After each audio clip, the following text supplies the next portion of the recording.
Чындыгында бойдоктор эки жактан жуучулар деп коебуз. Жуучулар келип сиздин үйүңүздүн күн сайын 20 жуучу келип талашышын каалайсызбы?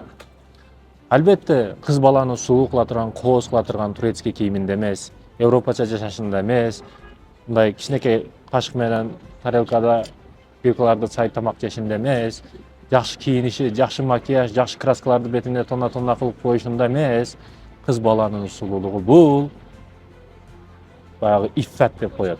Тазалыгында, жүрүм турумунда, кулк мүнөзүндө, сүйлөшүндө, адеп аклагында. Көп нерсе, кыз баланы 40 үйдөн тый деген сөз бекеринен айтылган эмес Кыргызда. Бүгүн көбү көчөгө чыгып кетти. Ажылдап, тишин көрсөтүп күлгөндөр көбөйүп кетти. Баягы мурдагы апаларыбызда бар сыпаттар бүгүн кыздарыбыздын көбүндө жок да.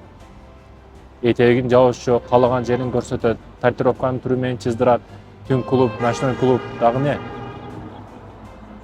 Бар сар дейби, кафе дейби, эч кимисинен калбай, талашып бармай, тартылуу жок. Уят. Түшүнүгү калбады бүгүн. Ошондуктан да сиз сулуулукту да, красотаны сонун кылып атасыз, бирок ички жаныныңыз көргөмүчтөр уя салып алган да. Демек, талаш болушту кааласаңыз, татыктуу эне болушту кааласаңыз, жашоодо бактылуу аял болушту кааласаңыз, демек эмне экен?